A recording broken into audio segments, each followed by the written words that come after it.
한국과 인도네시아 정부가 공동 개발 중인 한국형 차세대 전투기 사업 재협상에 돌입한다.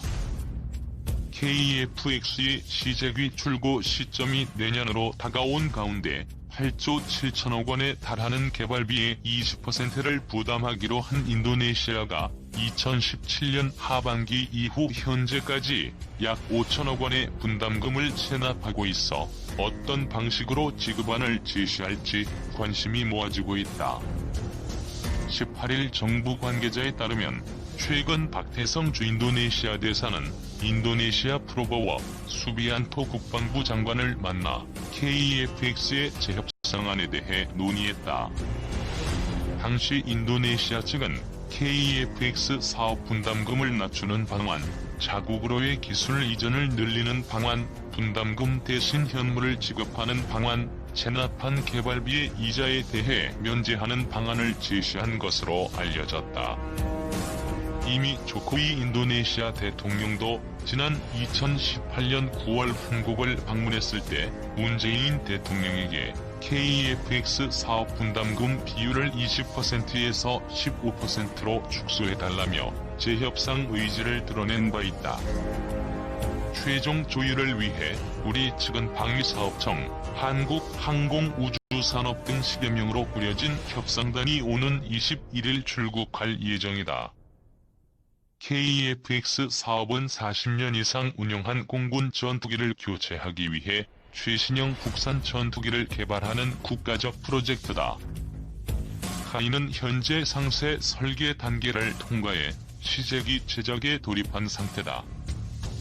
시제 1호기를 내년 상반기에 출고하고 2022년에는 초도 비행시험을 시작해 2026년 개발을 완료한다는 계획이다. 하지만 인도네시아는 KF-X 전체 사업비 8조 8,304억 원의 20%가량인 1조 7,338억 원을 분담하기로 했지만 2017년 하반기부터 KF-X 분담금 5천억 원을 체납했다. 올해 국방 예산으로 2,700억 원 상당의 KF-X 분담금을 책정했지만 이마저도 지급하지 않은 상태다. 일각에서는 야당 대표였던 현 프라보워 장관이 KF-X 사업을 반대하고 해외직 도입을 추진 중인 것 아니냐는 우려도 나온다. 인도네시아 내부에서는 프랑스산 전투기 라팔 48대를 구매 검토 중이라는 이야기까지 돌았다. 인도네시아가 KF-X 사업에서 철수할 경우 KF-X 사업의 차질은 불가피해진다.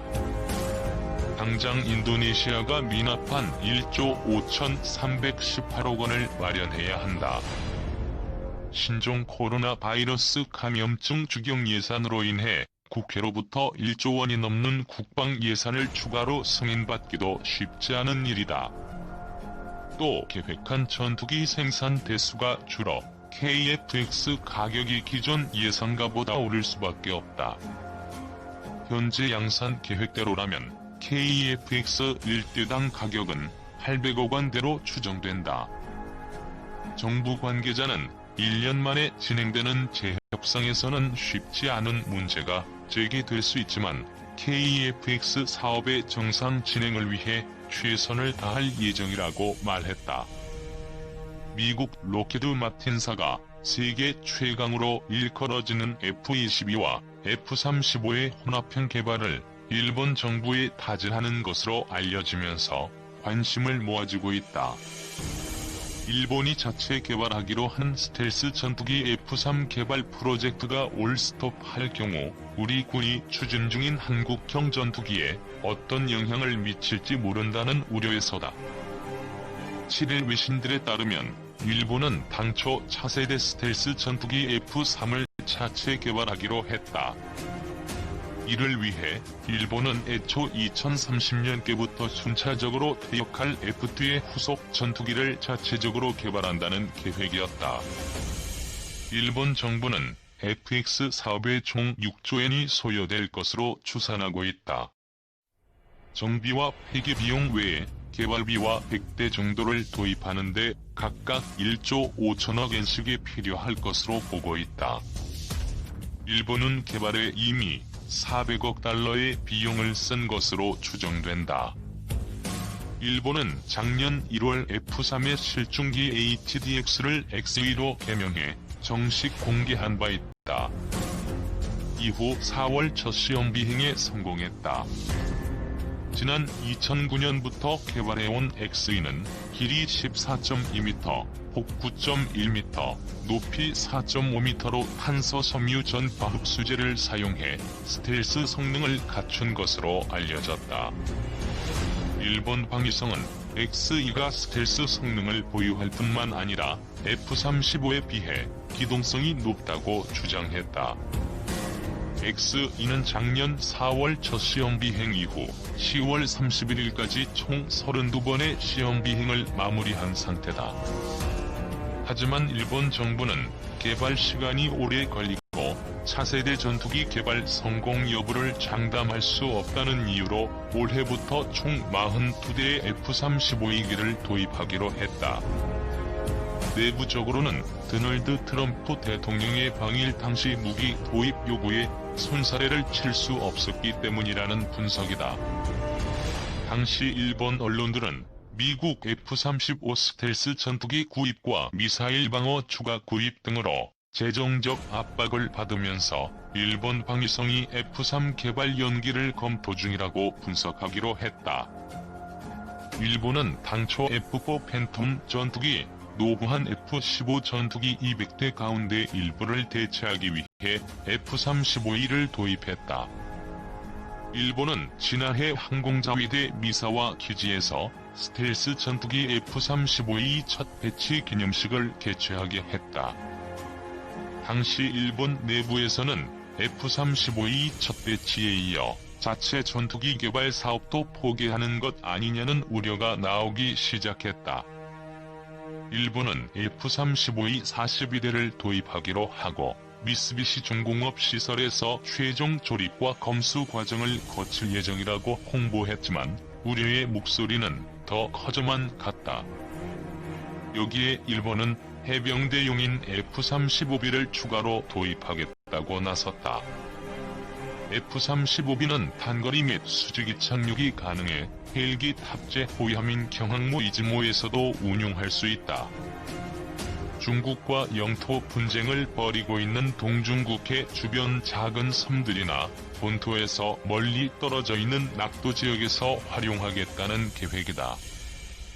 하지만 미국의 요구는 더 커져만 가는 모양새다. 최근에는 미국 로키드 마틴사가 세계 최강으로 일컬어지는 F-22와 F-35의 혼합형 개발을 일본 정부에 제시한 것으로 알려졌다. 일본 보수 매체들은 외국 한미를 엄격히 금지해온 F-22 기술 일부를 일본에 공급기로 한 것은 미국이 일본을 안보상 중요한 파트너로 인정한다는 의미라고 평가했지만 일본 방산 기업들의 실험은 깊어져만 간다. 무역과 안보를 저울질하는 미국 정부의 속셈도 드러낸 것이라고 지적이다. 특히 트럼프 대통령의 입장에서는 7조 5천억 엔 규모의 대일무역 적자가 마음에 걸렸을 것이고 트럼프 정부에 대한 첫 평가 무대인 11월 중간선거를 앞두고 전임 오바마 행정부의 국방비 감축으로 타격을 받은 군수업계의 지지를 확보할 기회이기도 하다. FX 순국 산화를 목표로 해온 일본은 어려운 선택에 몰리게 됐다. 옛 기술연구본부에서 전투기 개발에 관여했던 가게야마 마사미 전 항공장비연구소장은 미국이 FX 사업을 주도하면 일본 기업의 수익이 악화돼 방산 분야의 생산과 기술 기반이 흔들릴 것이라고 우려했다. 니혼 게이제이는 미일 동맹을 중시하는 일본의 입장에서 미국의 제안을 거부하기는 어려워 FX 순국 산화는 현실성이 떨어진다고 지적했다.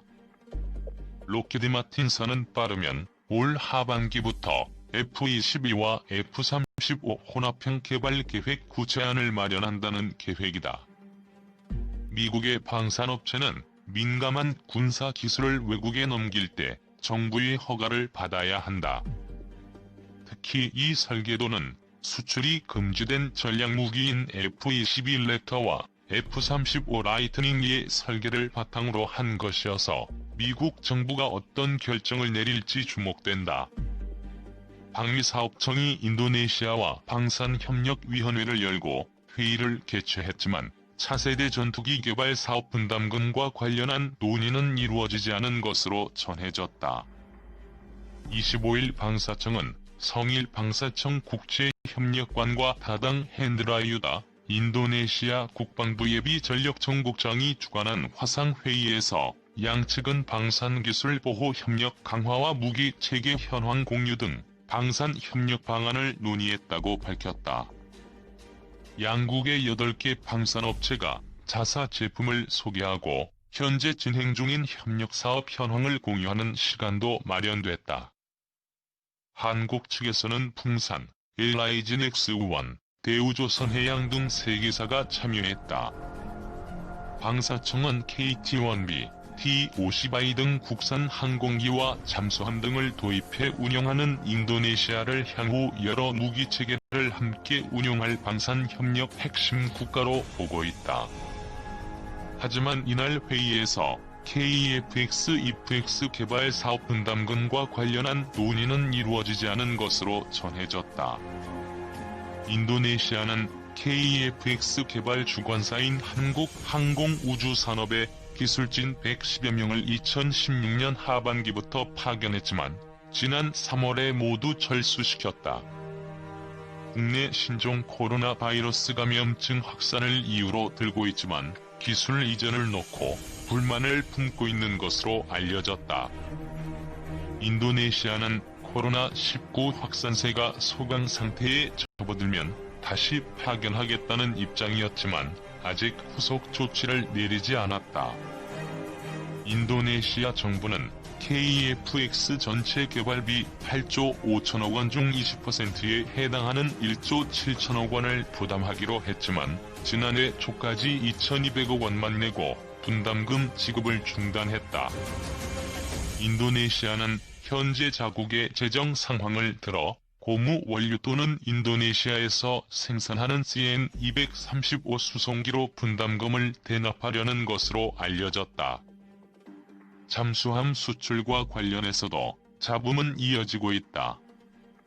CNBC 인도네시아 등 외신에 따르면 인도네시아 국영 PAL 조선소의 인사총괄국장 에티 수와르다니는 지난 18일 하원 11분과 위원회에 출석해 4에서 6번 함잠수함을 건조할 2차 사업 계약을 작년 3월 체결했지만 여태껏 진행되지 않았다고 말했다. 인도네시아는 총 12척의 잠수함을 도입하기로 하고 1차 사업으로 2011년 대우조선해양과 1,400톤급 잠수함 3척을 계약했다. 이후 2차 사업으로 1,400톤급 잠수함 3척을 대우조선해양에 추가로 주문했다. 하지만 지금까지 계약금 납입 등 2차 사업 진행이 전혀 이루어지지 않고 있다는 사실이 이번에 확인된 것이다. 인도네시아 국방부는 최근 프라보워 수비안토 국방부 장관이 지난 9월 잠수함 1차 사업과 관련해 자막 능력이 90일이 안되고 기복이 있다며 사업 수정을 지시했다고 전했다. 현재 대우조선에서 받은 기술 이전이 적고 더 높은 성능의 잠수함을 원한다는 것이다. 최근 현지 매체들은 인도네시아가 대우조선해양과 잠수함 2차 사업을 하지 않기로 방향을 굳히고 터키, 러시아, 프랑스 등 다른 나라에서 잠수함 계약 제의를 받았다고 보도하고 있다. 이를 놓고 일각에서는 인도네시아가 잠수함 추가 계약을 빌미로 삼아 KF-X 개발 분담금을 줄이려는 의도가 숨겨진 것 아니냐는 우려도 나온다. 방사청 관계자는 이번 회의는 양국 간 협의 채널을 유지하는 차원에서 이루어졌다면서 KF-X, EF-X 개발 사업 등 개별 개발 사업은 안건으로